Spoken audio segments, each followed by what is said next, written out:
Hello, this is Chris Martinson of Peak Prosperity with your weekly update. It is November 17th, 2017.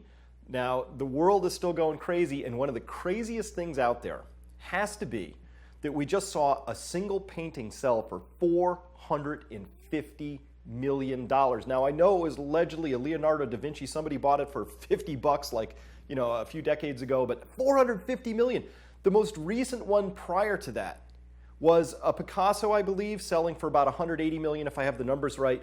This is more than double that. This is the Gilded Age. We are in this extraordinary period where the central banks are printing money, handing it out, and it's, of course, as the system was designed, accumulating into the hands of a very few people.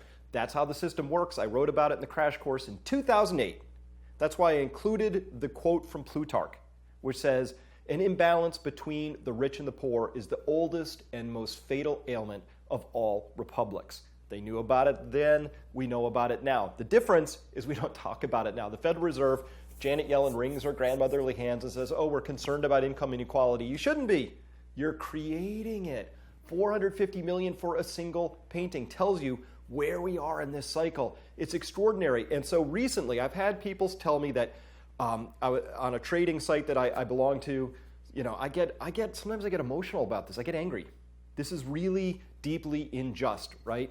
I'm a Virgo. I like justice. I'm a primate. I like justice. In social creatures, we need to have that sense of fairness. This is about as deeply unfair as we can get. And there's a tax overhaul in the United States that, surprise, is going to work against the interests of the middle class pretty heavily.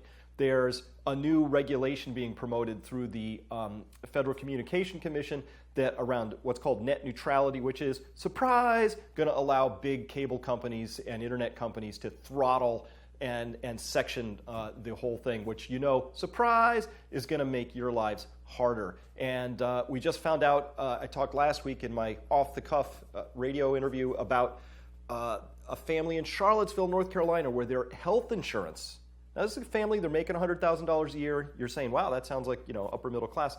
Their health insurance is going from $900 a month to $3,000 a month. Surprise! Nothing we can do about that, but watch what's happening.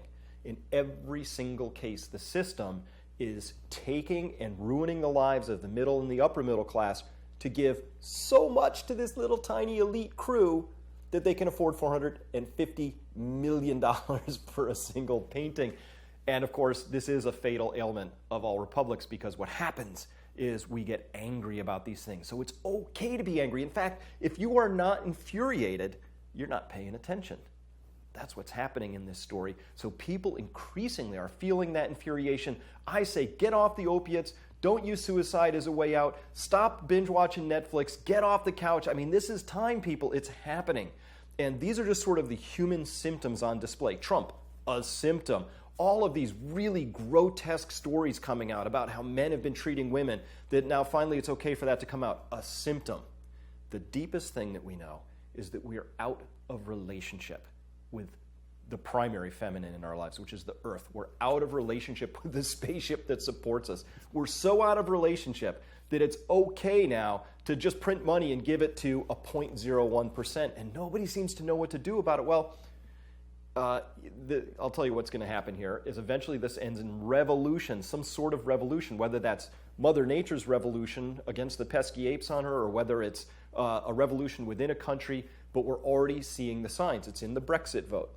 It's in the increasing political fracturization that we're seeing and fragmentation we're seeing all across Europe and the United States. The most hopeful thing I've heard about, the party that won the most seats in the last Czechoslovakian election, looks like the same thing in the Iceland elections. What's it called? The Pirate Party.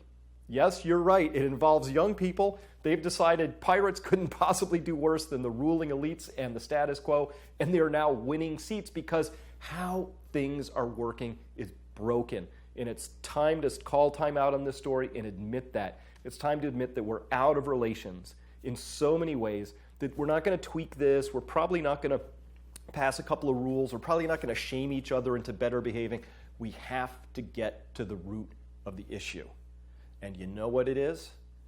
We are all increasingly disturbed, as we should be on a really deep level, that we're killing the one and only spaceship that we've got that supports life on this planet. That's kind of at the root of this. We also need to understand that yeast eat through a vat of sugar and have this huge overshoot and then collapse of their population. Lemmings do it, rabbits do it, humans are doing it. We're no different from other organisms on the basis of that data, but we can do better. We have the capability to consciously understand who we are and where we are in this story, and that's the invitation that we have at this particular point in time. For those of you who came to the last Rose seminar, we explored that depth of existential crisis and also the opportunity of how we can be our most gifted selves, how this time is calling us to bring our very best selves out into the world. It's time to understand that we, the people, actually have all the power, unless we've consented to give it away. So retract that consent, find your power, and let's bring that forward. I'm seeing signs of it all over the place, whether it's in the political results that are showing up or whether it's in people finally talking about things that we didn't talk about before. Let's bring it all to the surface. That's the nature of it. Sometimes you just have to admit you have a problem before you can correct the problem. So that's where we are in this story. Yeah, the central banks are jamming markets, blah, blah, blah. They'll do that till it breaks. You need to be prepared for when, not if, when that day comes. Come by peakprosperity.com. Check out all of our advice on that. Subscribe to this channel if you haven't already. I'll see you next week.